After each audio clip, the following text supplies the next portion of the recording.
Bonjour à toutes et à tous et bienvenue dans notre programme d'aujourd'hui. Kolo pambola bino bisika nyonso bosili kozwama bino bozopesa biso opportunité okota na banda kuna bino pona tina toyeba ko partager maloba na Nzambe. Kolo pambola bino mabota na bino misala na bino pe ba santé na bino. Tozana esengo mingi ya koyeba ete bozali ebele bozali ko partager message oyo longo na biso.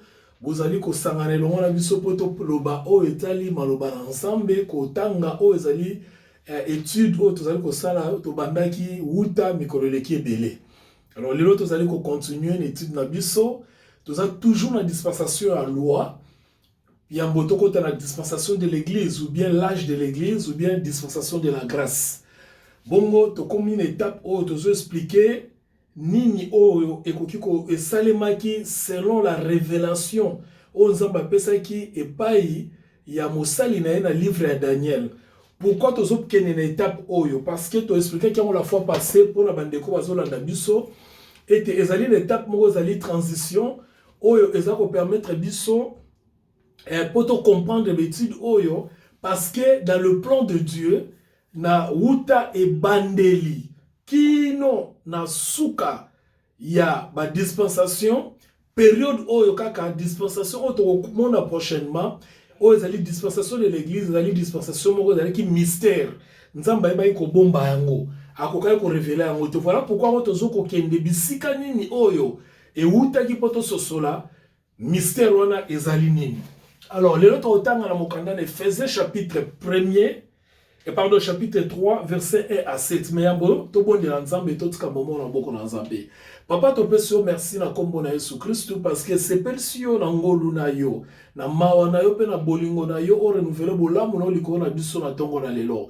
To peso merci papa po ete lipamboli na yo ezali na bombo na biso pamba te toza na Yesu Christ o azali likabo ya koleka pe lipamboli koleka mapamboli nyonso esengo na biso ezali papa koyeba yo pe koyeba yo kati na Yesu Christ mobikisi na biso na pamboli ba frère na ngana ba sœur na ngana za kolanda partout ba ndeko bazo partager message baza koyoka biso butu moi kolo to pamboli bango na kombo na Yesu Christ. Merci pour le moment tozo partager maloba na yo o assister biso par le Saint-Esprit to lo bakaka oyo ezali important pour na koyeba ko édifier corps na yo pe bana na yo na kombo na Yesu Christ bondeli. Amen. Ephésiens chapitre 1er et pas chapitre 3 verset 1 à 7. Pourquoi on a lu le livre Ephésiens? Parce que le livre Ephésiens nous explique que makambo tokoloba na tango ozali koya. À cause de cela, moi Paul, le prisonnier de Jésus-Christ, le prisonnier de Christ pour vous païens, si du moins vous avez appris quelle est la dispensation de la grâce de Dieu qui m'a été donné pour vous. C'est par révélation que j'ai eu la connaissance du mystère sur lequel je viens d'écrire un peu de mots. En les lisant, vous pouvez vous représenter l'intelligence que j'ai du mystère de Christ. Il n'a pas été manifesté au Fils des hommes dans les autres générations, comme il a été révélé maintenant par l'Esprit aux saints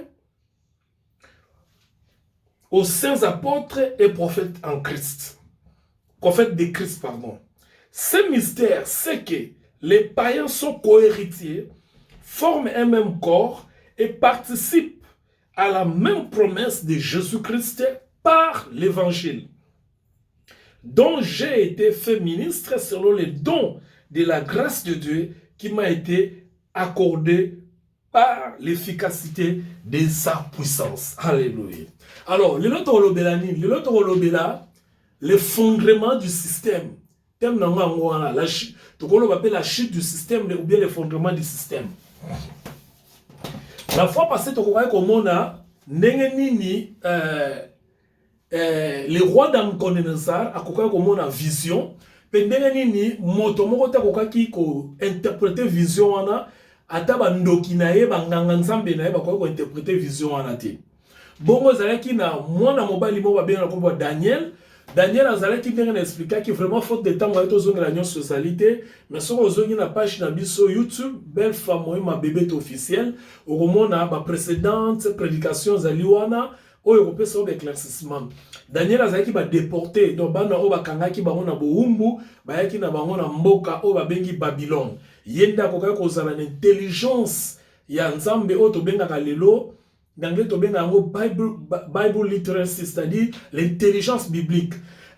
Daniel soki azalaki na intelligence ya bonzambe ya révélation bonzambe oyo kokaki kopermettre à interpréter vision wana ndenge ezalaki. Bon on a vision wana ezalaki na ekeko moko munene oyo roi Nabucodonosor amonaki, ezalaki na moto ya or, poitrine ya argent, libumuna nini na bakwisi ezalaki ya bronze, pe makolo ezalaki ya fer. Bon on a se makolo kuna na ba plante les pieds biskato nyataka ezalaki ya ba argile. Daniel akokaki ko expliquer vision wana yango ne tolobelaki la fois passée. Peut-être vous allez continuer. Alors, la continuation à l'élo, topé, nandine tokoba l'élo, nalingaki toloba ete, qu'est-ce qui est arrivé, pour te montrer mon makambube la fois passée. Qu'est-ce qui est arrivé? Tosuka ina bisiko toloba qui était, la statue représentait 4 nations, 4 empires. Ezali temps otobengi le temps des païens, de t'expliquer comme la fois passée, c'est-à-dire nzamba kwa kocha entre parenthèses moko na temps oyo ya loi et sika wapi Israël bazaki divisé en deux, une partie zaki Israël, l'autre partie zaki Juda. Nzamba kwa kocha entre parenthèses pour te azwa sikoyo a inclure ba nation bikolo. Parce que ma bikolo ezalaki ba nation païenne, ba nation bayebaki nzambe te, bazango bazali kotambola na lolenge nzambe bazali kolinga te po bazali na révélation ya nzambe te. So nzamba kokaki kolinga ete asangisa bango nyonso. Bongo po asangisa bango, il fallait apesa roi oyo azalaki ko régner n'époque wana, ndoto wana pona ko expliquer les 4 empires païens. Les 4 empires païens liboso ezalaki, to expliquer ki azalaki Babylone, roi nango ezalaki Nabucodonosor. Yami Balé ezalaki Médo-Perse avec Médo-Perse roi nango, deuxième nango ezalaki Médo-Perse roi nango ezalaki Cyrus, troisième ezalaki empire grec ezalaki na mokonzi nango ezalaki Alexandre le Grand, pe quatrième empire ezalaki empire romain oyo ezalaki ya Julius César. Jules oyo tobenga Jules César. Donc lelo tozotambola na quatrième empire, c'est-à-dire ezalaki na 6 et il y a une continuité à un système.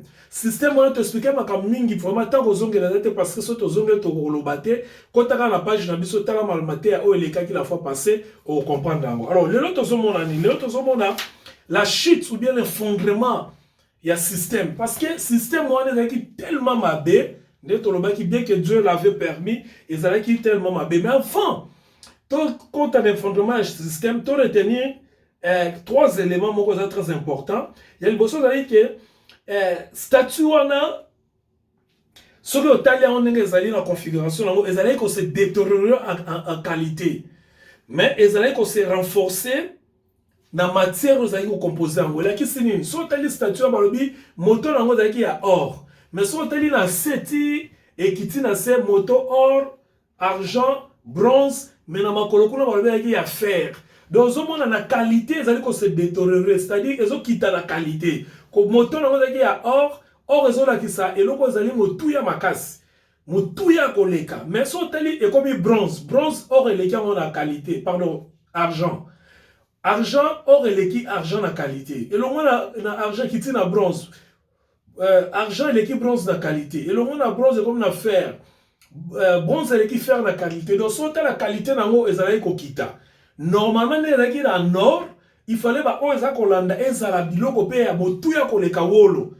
Mais au moment a été wolo, mais il y a mo zali ko kita biloko eza kolanda ezaki ko détériorer. To pe ko kitsa ngo valeur. Donc statue na valeur na moto nango. Pona ko la ça été bokonziana Nabucodonosor, il y a premier empire ozali ko représenter or Babylone ezalaki très luxueux. Donc c'était un empire très luxueux. Mais vampiro zali koya siko zali ko kita. Mais par contre, plus zali ko kita na qualité, mais zali ko koma makasi. Parce que vous remarquez que na ko kita na se et comme qui fer. Makolo zali ki a fer. Oh, fer est une expression de résistance. Et zali ko résister par rapport à or. Donc ce monde qui est perdu qui qualité, mais et comme qui makasi. Et comme qui na durabilité. parce que fer et oumelaka. Donc, c'est pour dire que empire romain ozali asuka, yango des empire et oumela makasi. Kasi empire romain malgré ko oumela, ils ont divisé en deux. Hein? Ils ont divisé parce que nous avons deux jambes. Le Ekabwana en deux. Pour expliquer en haut, pour nous comprendre. Deuxièmement, on va retenir que la chute il y a empire ou yasuka empire romain interviendra après le temps que l'église, qui est le mystère caché de Dieu, que personne n'a connu, qui est caché en Dieu, personne n'a connu, personne n'a vu, mais qui a été révélé dans Matthieu chapitre 16, verset 18, sera enlevé. Sera enlevé. C'est-à-dire quoi? Statut aux hommes, la chute, il y a royaume, il y a empire, il y a empire romain, et qu'aussi là totalement, ce qui église est enlevé. Parce que, et qu'aussi la néreni babi, libanga moko ko uta libanda, et ko beta yango. Tant ko beta yango, ne empire romain ko panzana. Na ko panzana, na ngona tant ko panzana, nde ekoyeba kokoma sikoyo poussière pe eko bimisa mwa ba débris moko tokomona ngo prochainement. Mais retenez que empire ekokwea, empire asuka ekokwea kaka soki église ça enlevé. Troisièmement, le système puissance mondiale est contre Dieu. C'est caractérisé par l'injustice et l'immoralité. C'est pourquoi la pierre va venir détruire la statue. Pourquoi empire on est Fokoya? Parce que depuis Babylone, premier empire, si l'empire Asuka ou l'empire romain, beaucoup remarqué que système est contre Bonzambe, contre méthode à Bonzambe. Je l'avais dit la fois passée, c'est Dieu qui avait permis cela.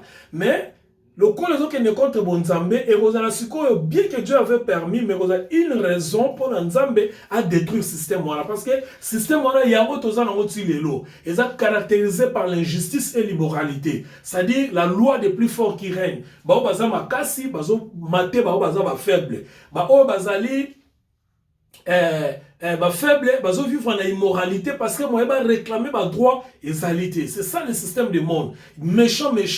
Le col à la loi de la jungle où le plus fort domine sur le plus faible. Alors, c'est ça la raison qu'on a que l'Empire rwandais a détruit une fois pour toutes. Voilà. Donc, dans 4 empires, le dernier empire de l'Obi, l'Empire romain, est divisé en deux. Hein? D'ailleurs, vous connaissez dans l'histoire que l'Empire romain est divisé en deux, l'Empire romain de l'Orient et l'Empire romain de l'Occident. Et ça a été divisé réellement en deux. Pourquoi? Parce que la prophétie ou bien la vision de notre Nabuchodonosor, et ça a été Daniel a expliqué dans Daniel chapitre 2, verset 42. Pour moi, l'explication est dans la carte, c'est pour vous gagner temps. Alors, la chute maintenant. La chute interviendra quand? Comme je l'ai dit, la chute interviendra quand l'église sera enlevée. Mais c'est quoi l'église? C'est ça maintenant le problème. C'est quoi l'église? L'église, c'est un mystère caché. C'est-à-dire, ce que tu as il y a vision et statut oyo, vision et keko oyo, au moins nulle part église est allée. Église est allée dans sa vision. C'est-à-dire, d'une manière eschatologique, ezali tamoko nzamba zo pesa kobanda na empire à Babylone tina suka ya empire romain 4 empires ko régner mais na 4 empires on ozomona nulle part ba pesa biso idée ya église nulle part on a parlé de l'église église pour la première fois et kolobama ezana Matthieu chapitre 16 verset 18 tant Christ a pesi révélation sur pour la Pierre. Alors, tu es pierre sur cette pierre, je bâtirai mon église et les portes de ce jour des morts ne prévaudront point contre elle. C'est-à-dire, c'est par là que le Seigneur a introduit l'église. Mais ça ne s'accomplira pas dans Tangoana. Pourquoi? Parce que dans Tangoana, ils allaient Tango ya loi. Mais nous avons appelé cette église mystère, à bon bien et pas à Daniel. Même Daniel a mon révélation église. Il y a bien aimé, bien sur la dispensation, tous les hommes les plus heureux. Pourquoi? Parce que toza bato oyo tozo vivre etant moko ezala ba prophète akala ezala ba sacrificateur akala ezala ba sage akala bayeba ki tango oyote na plan na bango bazaki na ngote même ba roi car bayeba ka te église ko koza bayeba ki te ke tango koza pourquoi parce que zali ki tamoko mystère eza tamoko nzamba bomba ki yango nzamba bomba ki yango pona plan na ye siko ezalaki ndenge nini plan na ye ezalaki oyo touti kotanga na mokanda na ye na yango nde toko expliquer na Ephésiens chapitre 3 verset 1 à 7 pour ne lire que cela. Bien sûr, vous en attendez dans un livre Ephésiens Mobimba. Je m'explique. Maintenant, dans l'empire Yasuka, où ezali empire romain, ezali coexister, c'est l'empire autozana en Sikoyo. Sikoyo autozana empire romain. Les gens peuvent poser beaucoup de questions, mais tant qu'on explique les détails, ezali te, mais il y a pas empire romain. Par exemple, neto sambela dimanche. To garda ka ba journée ba vida. Bon, tous on a la plus grande fête empire romain. La plus grande fête empire romain zali Noël. Noël zali fête ça va romain. Vous voyez? Même au kilomba to célébrer pourquoi parce que toi on attend empire romain. Donc on appelle ça par exemple moi fête net à Noël. Bon, surtout quand on ba rite mingi o ça malelo ba rite ba ya ba culte et ça ba rite romain. Moni, ba calendrier tozana ngoza ba calendrier romain. Donc, empire romain ça na marche. Yango to lobai ke empire mo za ko résister mais et perdant des qualités nango. Ozomona, to ko expliquer ba bilo mususu vraiment na détail te po et ko rester ko tsamso maté mais so za la question mo tuna biso. Parce que la prophétie ba lobinine. Empire romain e ko kabwana en deux. Or, empire romain kabwana kana de l'Occident et de l'Orient. Occident, c'est l'ensemble. Il y a autre ben lelo communauté européenne. Dans la communauté européenne, la plus forte, pardon, dans la communauté européenne, oui, c'est ça. La force de la communauté européenne est vendue mingi na religion, na politique. La force de la communauté européenne est vendue na religion, na politique. Parce que dans la communauté européenne, tozomona, bazali na religion moko makasi o ezali le catholicisme avec les papes. Comme l'empereur, comme les gourous, comme les présidents, comme les rois du catholicisme. Alors, de l'Occident, on a de l'Occident, Empire romain de l'Occident. Empire romain de l'Orient, c'est ce qui est parti vers les méthodistes, les orthodoxes. Au bazami côté, il y a Europe de l'Est. Nous sommes orthodoxes russes, l'église des Russes, il y a Russie. Tout le monde a pays local ba Ukraine, tout le monde a pays oyo eza na est et Europe, bango ba kenda mingi na orthodoxie. Mais on a un problème là, monsieur te pose matière là, monsieur le lotelenga ka expliquer. Mais vous allez voir encore dans l'Occident, bazan a lié moko très puissant. Oyo tozobenga les États-Unis et le Canada. Bango bazali na Occident, bazan ba allié, il y a empire romain de l'Occident. Donc bazan na kati ya continuité. Mais le problème c'est quoi? Le problème est que Dieu n'a pas voulu révéler l'église. Dieu a caché l'église. Mais, abimisi motomoko, oya pesi ngol, bolanda pela makamona otanga très bien avant d'expliquer, s'il vous plaît. Bolanda makamona otanga très bien avant d'expliquer ango. Parce que, bato ba ebi rôle l'église tie, bato bato quand l'église ezali ba ndaku oto tongi to bengi église oyo to pesa ngo kombo bato bazo kanisaka église ezali construction te église d'abord c'est toute une dispensation c'est-à-dire c'est toute une période oyo ebandi quelque part et kosuka quelque part mais période wana les gens ne comprennent pas cette période parce que ezali qui révélé te parce que bon moment kana ba génération nyonso jusqu'à ce que nzamba ekomona tango Christ na mokili avant de ba disciple nae akufi a sekui amoni ke makambo eteli église alobeli bango kaka na Matthieu 8 et Matthieu 16 18 mais détail église fonctionnement nango yango ezali nini lolenge nini ko salema amoni ke na ba disciple nyonso oyo azali na ba moto moko ta okoka comprendre makambo wana parce que niveau na bango ya compréhension ça qui na se vous allez vous rappeler que ba disciple ya Christ bazaki mingi ba paysan bazaki batu moko ya vie oto benga lokola ba vie ya ba pauvre et na vie na bango ba pauvre bazaki bango mingi lié na coutume na tradition juive voyez na coutume na tradition juive c'est-à-dire bakangama ki na kibo yuda mingi alors leur parler de l'église et nga kozala contradictoire na foi na bango na attachement na bango na ba valeur o bazana ngo traditionnel na ba voyo bazana ngo ba valeur bazana ngo coutumière. Yango zomona na les 12 disciples, la plupart na bango bazali ki ba juif. Et dans le cas de la juif, les juifs ont accepté la religion musulmane, ils ont accepté qu'on dit musulmane. Voire même qu'on a des samaritains, ils ont sous la boyokanité. Vous allez vous souvenir dans Jean chapitre 4, verset 1 à 24. Au moins la conversation il y a Jésus, on a dit boyuda, na moi si moko ba benge moi c'est à mon Samarie. Bango nyoso ba uti pa ya tata moko, o za Jacob. Mais au moins, moi, sur la zone, ça y est, sur le biso na ba yuda toyoka nakate. C'est-à-dire, à cause de la traduction, à cause de la conservation et la foi na bango, bazaki na boyoka nite.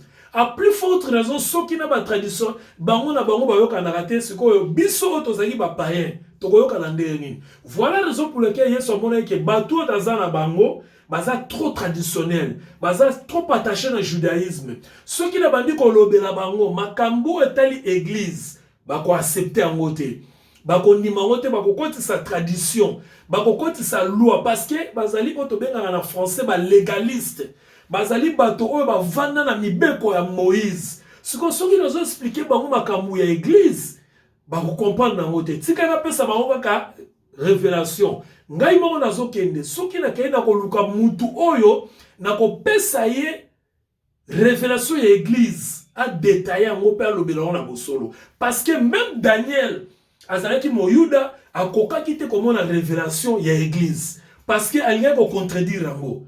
Vous allez vous rappeler Pierre azalaki ko contredire Jésus mingi na makambo azoloba Yesu amoni ke non Pierre makambo eza na niveau na été tika na kende kaka mais na yebisa bango qui y aura un jour na otonga église na ngai. Bon, tant qu'on a besoin de mutu, bango bakoba comprendre